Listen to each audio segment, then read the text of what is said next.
Warning. My rage is tantamount to an untested weapon. The Chaos Theater assumes no responsibility for any blown minds, blown psyches, or tears in the fabric of space and time that occur as a result of this video.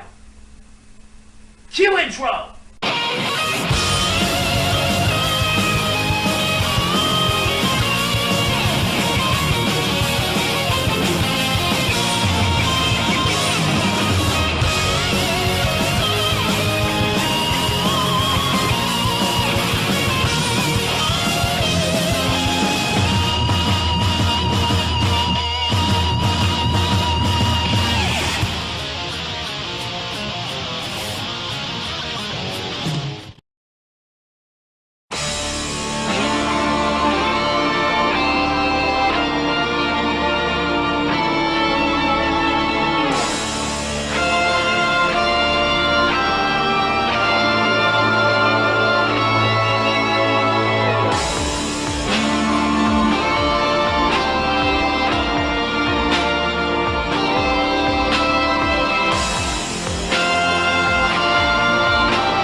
My countdowns closely, I'm sure you've noticed a pattern.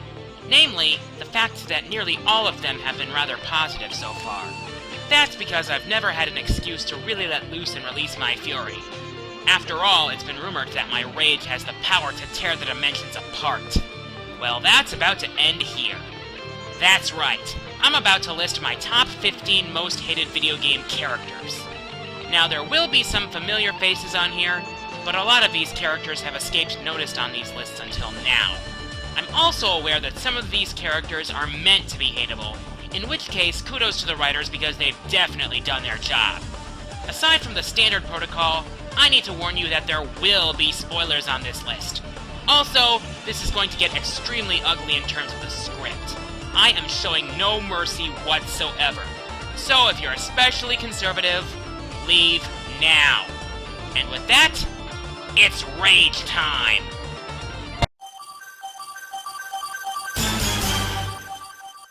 Life is never easy for an exchange student. Just ask Yu Narukami from Persona 4.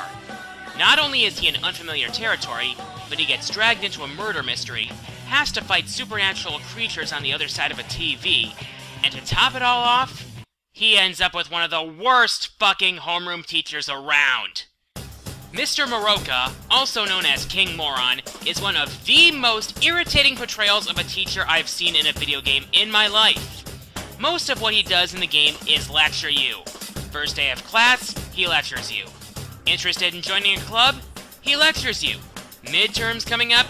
He lectures you. On top of that, he treats his students as worthless, even going so far as putting Narukami on his shit list within the first half hour of the game. However, there are well-hidden hints that he does in fact care about his students, so that saves him from getting any higher. Still, if I had a teacher like him, I'd be on the first fucking train out of Inaba!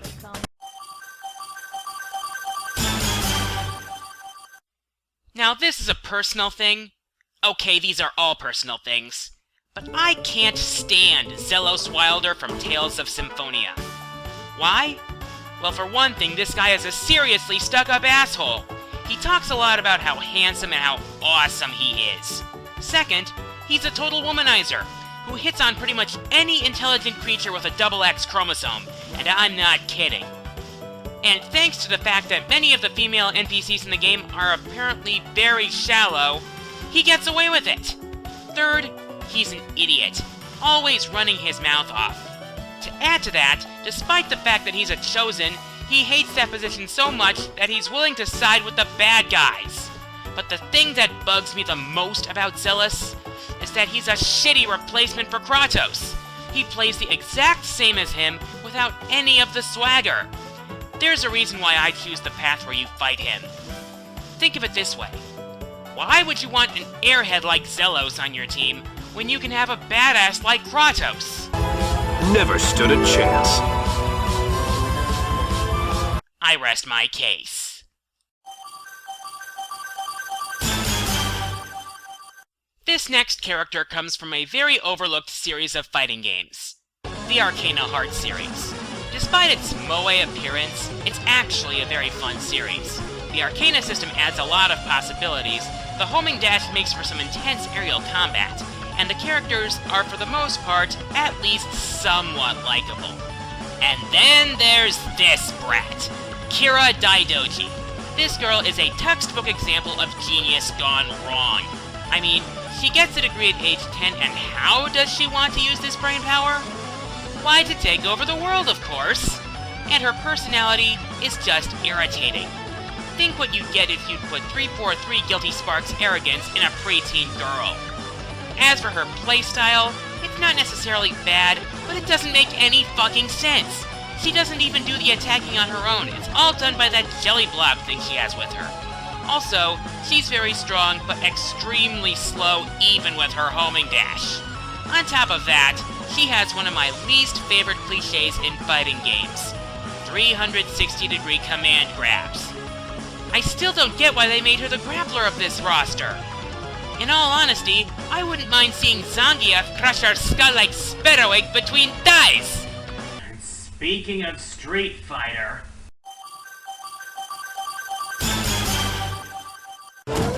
You fought the rest?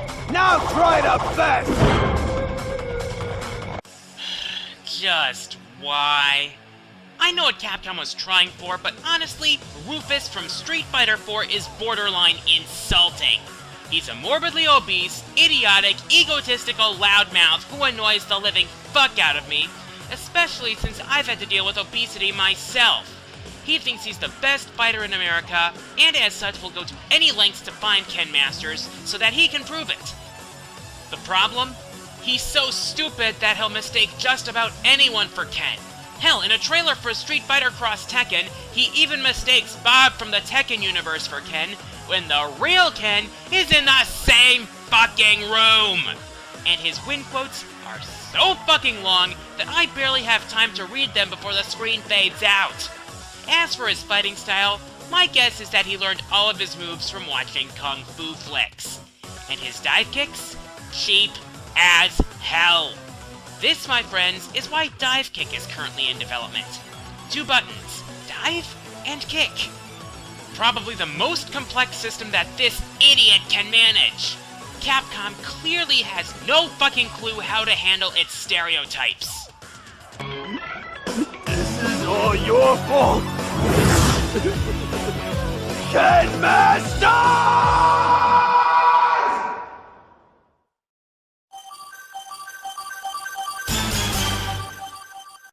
Kira may be a total brat, but she's far from the worst brat on here. I'm with Logan on this one. I hate Bowser Jr. He's a snot-nosed brat who thinks he's a big shot, but is anything but. He first appeared in Super Mario Sunshine, where he took the guise of Shadow Mario and framed Mario for polluting Isle Delfino. A plan which only worked because the Piantas were fucking idiots! Ever since then, he's been Bowser's right-hand brat, and while he tries to be menacing, it only comes off as annoying.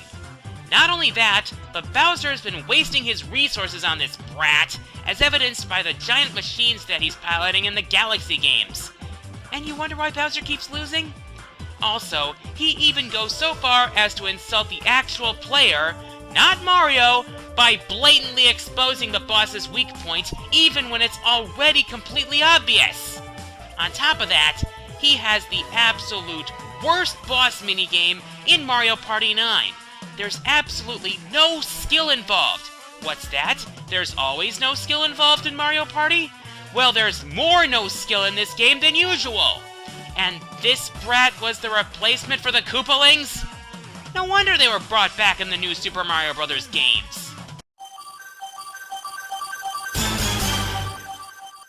You know what they say, karma's a bitch.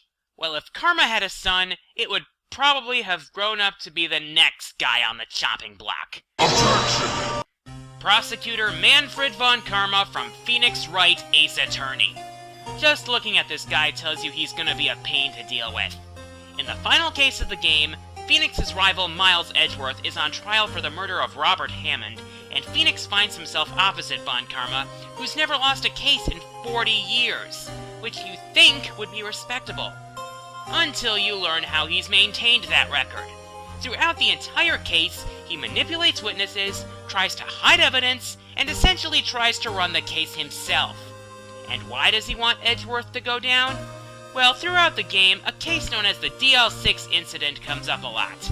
Nearly 15 years prior to the events of the game, Edgeworth, his father Gregory, and bailiff Yanni Yogi were trapped in an elevator after an earthquake. Yanni and Gregory got in an argument, and Miles tossed a gun between them, which accidentally went off, resulting in a scream which was the last thing Miles heard before blacking out. Thus, Miles went nearly 15 years believing he killed his father. Well, guess who the real killer was? Yup, it was Manfred. He was accidentally shot in the shoulder and, seeing the unconscious bodies, shot Gregory in the heart. And all because Gregory caught him forging evidence on another case, resulting in a penalty that stained his record. You see, this is why he's so detestable. Also, he tases Phoenix in the evidence room. Need I say more?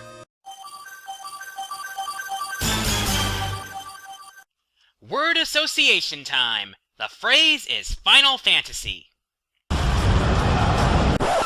Nope, I'm indifferent to Sephiroth. Nah, there are a few things about Tidus that annoy me, but I don't really have a problem with him. Sorry, haven't played 11 or Dissidia, and quite honestly, Theatrhythm doesn't count. The character in question is the antagonist of Final Fantasy XIII, Bartandalus, aka Primarch Galanth Daisley, aka the Space Pope with Hades' voice. The leader of the Sanctum Fal'Cie, this jerk is responsible for the events of the entire game. Under the guise of Cocoon's leader, he has Lightning and her party marked as Elsie and pulls the strings of events, including capturing both Saz and Vanille, the latter of which was close to taking this spot instead, luring the others to the airship Palmecia to confront him. What follows is the revelation of his true form and an annoying-as-fuck battle. He has lots of powerful attacks and can't even be damaged that much unless the 4 heads on the side are destroyed. Then Bartandalus reveals that the focus of the LC is the destruction of Cocoon. From that point onward, he continues to manipulate the party, disguising himself as Lightning's sister Sarah at one point, using Sid as a puppet ruler, and putting you through 2 more annoying battles before he finally goes down for good. And why does he want Cocoon destroyed? Because he wants to revive the creator, whoever that is. When a villain is so manipulative, borderline genocidal, and fucking refuses to die, that amounts to a lot of hate. And this is coming from someone who had the patience to get the full gamer score on this disappointment of a game.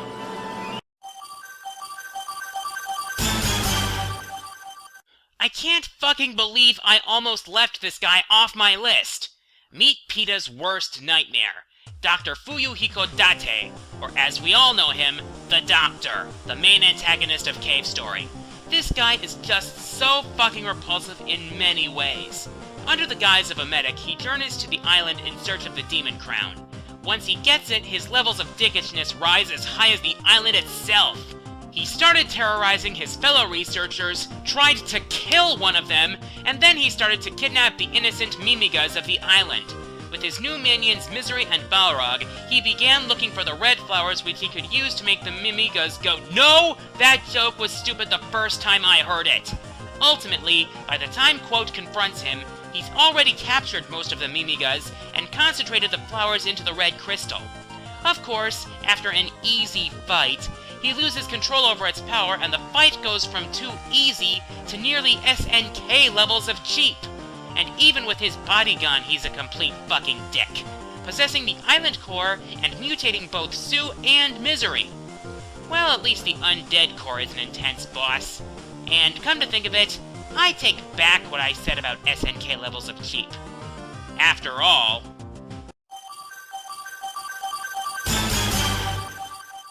Oh yeah, anybody who's played the King of Fighters series knows what I'm talking about here. This is the madman who made the tournament what it is. This is the asshole who'd make a deal with the devil for the sake of power. This is the bastard who refuses to stay dead. This is Rugal! For nearly 20 years, he's been the bane of KOF fans everywhere. He's an arms dealer whose actions are downright deplorable. In KOF 94, he's been encasing the opponents he's defeated in metal as statues, which is sick in its own right, but after his defeat at the hands of Kyo, he just gets worse. In 95, he brainwashes Kyo's father and turns him against you, and then he channels the power of Orochi to become Omega Rugal. But what really gets him on here is how fucking cheap he is as a boss. He'll be spamming Repukens and Genocide Cutters for most of the fight, and his moves do a ton of damage. If I faced him in an actual arcade, I would most likely be fucking broke. No kidding. And why did SNK have to bring him back in both 98 and 2002? These games were supposed to be dream matches, not fucking nightmares. I swear, if they bring him back in the next KOF game, I am gonna lose my shit!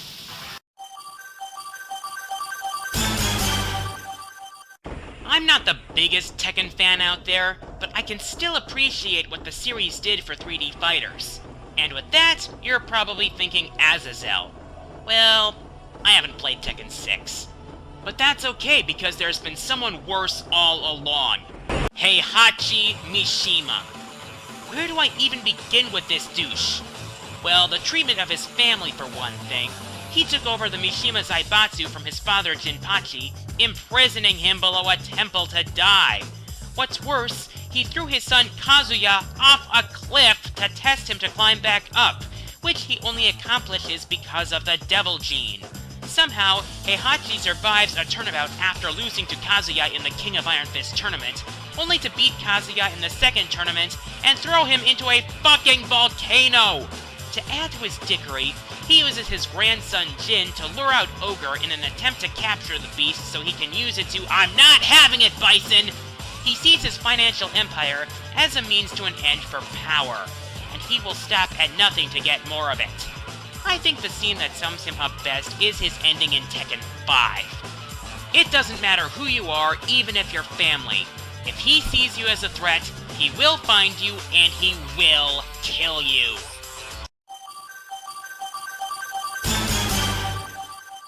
In case my second intro wasn't a dead giveaway, I freaking love Xenoblade Chronicles. I'm serious, it's my favorite RPG ever. There's just so much to love about it. Great story? Check. Expansive world to explore? Check. Godly music? I mean, You Will Know Our Names is my intro theme. Likeable characters? Mostly check. I was going to put Larithia on here because of her haughty attitude and annoying fight, but then I realized there was someone worse staring me right in the face at the beginning. Mumkar. This guy's attitude is just heinous. Right at the beginning of the game, you actually control Dunban, assisted by Mumkar and Dixon as you fight off a wave of Mechon. Well, once that fight is over, Mumkar ditches the group in an attempt to save his own hide and hopefully claim the Minato afterwards, only to seemingly get killed. Flash forward a few hours of gameplay later to a massive Mechon attack on Colony 9. The invasion is led by the Mechon that becomes known as Metalface, who brutally kills Fiora, setting Shulk's adventure into motion, and he's immune to the Minato until Zanza releases the sword's power at Prison Island, where you also learn that the faced Mechon are actually piloted by repurposed Homs. Well, guess who's piloting Metalface? Yup, at Valak Mountain, it's revealed that Mumkar is the one controlling Metalface. And why? Because he was jealous of Dunban's status as a hero. And to make matters worse, his death isn't even satisfying. He dies from a falling spear and falls into a river of ether. And you thought Makarov's death sucked?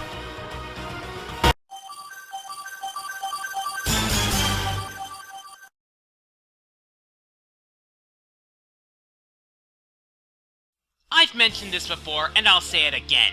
I hate Hazama. This guy is such a jerk that it's not even funny.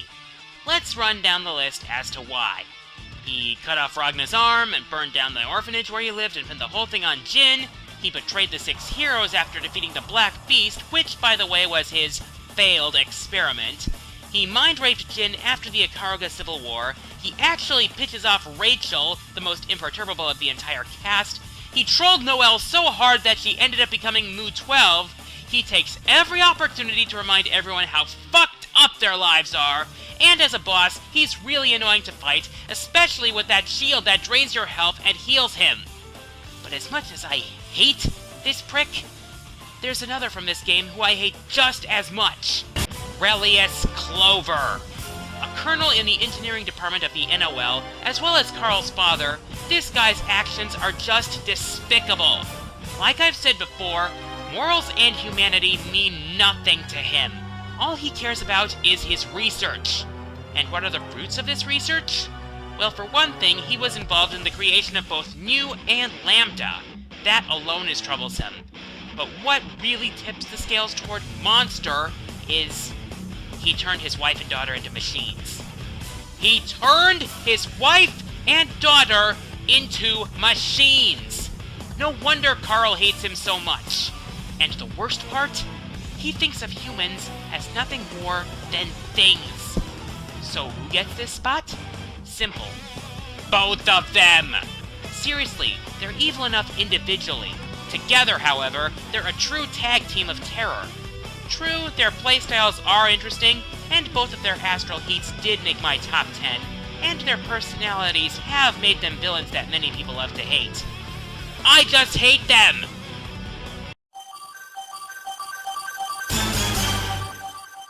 In some of my videos, I've expressed a certain dislike for politics. No more political ads! Yeah, like that. The punchline is Bill Hawks from Professor Layton and the Unwound Future.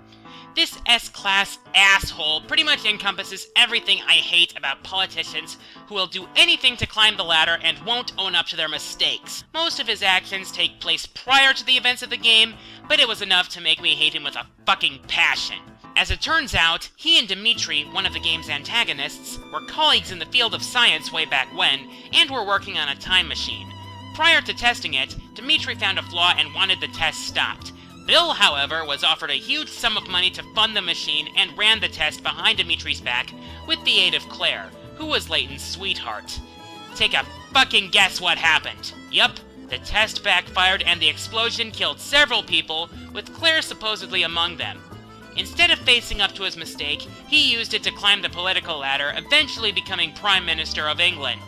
So what happens is that Dimitri, disguised as future Layton, kidnaps Bill and several scientists with the help of Clive, another antagonist, to build a new time machine to save Claire, who, as it turns out, was sent into the future and has a limited time before he's returned to the explosion. Meanwhile, Clive hatches a plan of his own to destroy London to take revenge on Bill because Clive's parents were among the victims of the explosion.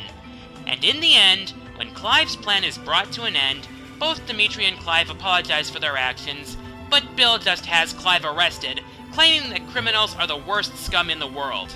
To sum it up, Clive lost his parents, Dimitri lost his life's work, and Layton lost Claire, all because of this prick! And he feels no remorse. You see, this is why I try to vote third party.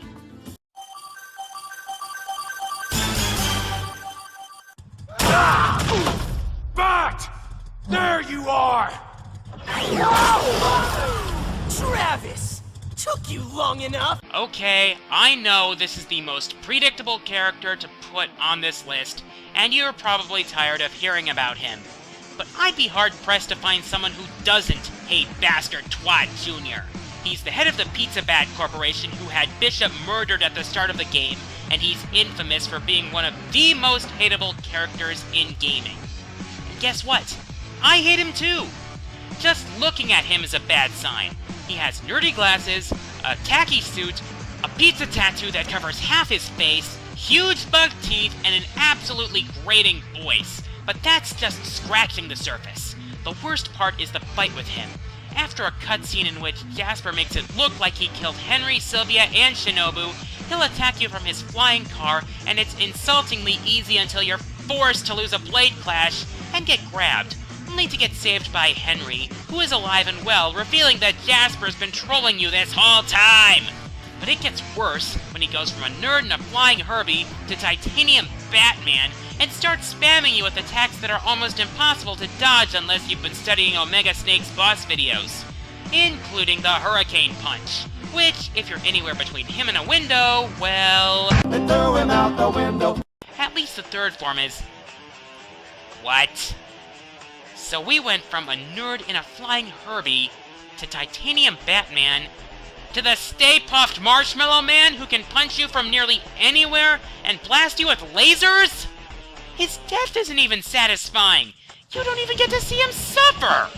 Yes! I know what Suda was going for.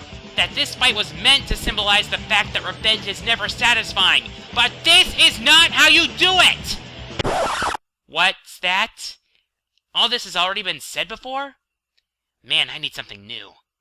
Say, why did Jasper become rank 1 and kill Bishop anyway? Not only did you murder my father, but my 2 brothers as well. That is why I took your best friend's life. Wait. Rewind that for a sec. Not only did you murder my father, but my 2 brothers as well. Where does that seem familiar? No. No, don't tell me!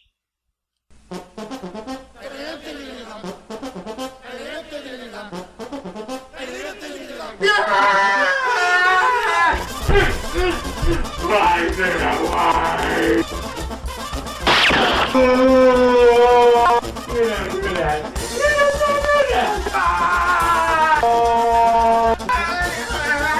Okay, start the recap, now! Number 15, King Moron. Number 14, Zelos Wilder. Number 13, Kira Daidoji. Number 12, Rufus. Number 11, Bowser Jr. Number 10, that son of a bitch Manfred von Karma. Number 9, the Space Pope. Number 8, the Doctor. Number 7, Rugal Bernstein. Number 6, Heihachi Mishima. Number 5, Mumcar / Metalface. Number 4, these fuckers. Number 3, Bill Hawks. And number 2, Bastard Twat Jr.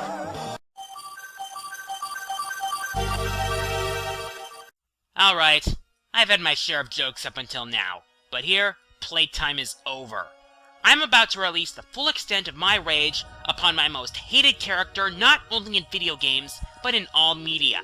A character whose actions are so repulsive that it makes the likes of Hazama, Relius, Bill Hawks, and even Bastard Twat Jr. look like saints in comparison. A character so despicable that his deeds would make Satan himself stare in horror. A character who represents everything that can possibly be wrong with a human being, if you can even call him that. And they call him... Dr. Vile! Oh, I hate you, I hate you, I hate you! I swear, the only reason that this devil-fucking piece of filth has escaped everyone else's list is because they've never played the Mega Man Zero series. This man has caused so much death and destruction that it's downright disgusting, and he's relished every second of it. I mean, where do I even begin? I'll start with his debut in Zero 3, where he appears alongside his ultimate Reploid Omega and a revived Copy X. His first order of business? Assume command of the Neo Arcadia army, replacing the 3 Guardians, and lead the search for the Dark Elf, an entity with the power to control Reploids. To this end, he sends a missile carrying Omega and the Baby Elves, which are clones of the Dark Elf, to its location. A heavily populated human settlement. Later, when Zero confronts Copy X and tries to knock some sense into him, Dr. Vile destroys the puppet ruler with a trap placed on his body, pins the whole thing on Zero, and invokes Ordinance 8 to become ruler of Neo Arcadia. Later still, Zero investigates a sunken library and finds data on a tragedy known as the Elf Wars, which took the lives of over 60% of the humans and 90% of the Reploids on the planet. Well, guess what? Dr. Vile caused the whole fucking thing! In fact, he was the one who corrupted the Mother Elf and made it into the Dark Elf in the first place. And his actions were punished not by death, but by exile, because the Judge Reploids were his creations! Why were the records of this buried again? Soon after, Vile begins to exact his revenge by using Omega, which, as it's later revealed, was created using Zero's original body, along with the Dark Elf, to take control of Reploids everywhere, laughing all the while. The Resistance is only saved by the real X, who is now a Cyber Elf. and it's only thanks to Zero, X, and the remaining 3 Guardians that Omega is finally brought down. But it gets worse in Zero 4. Now Dr. Vile rules Neo Arcadia with an iron fist, labeling anyone who opposes him, Reploid or otherwise, as a maverick.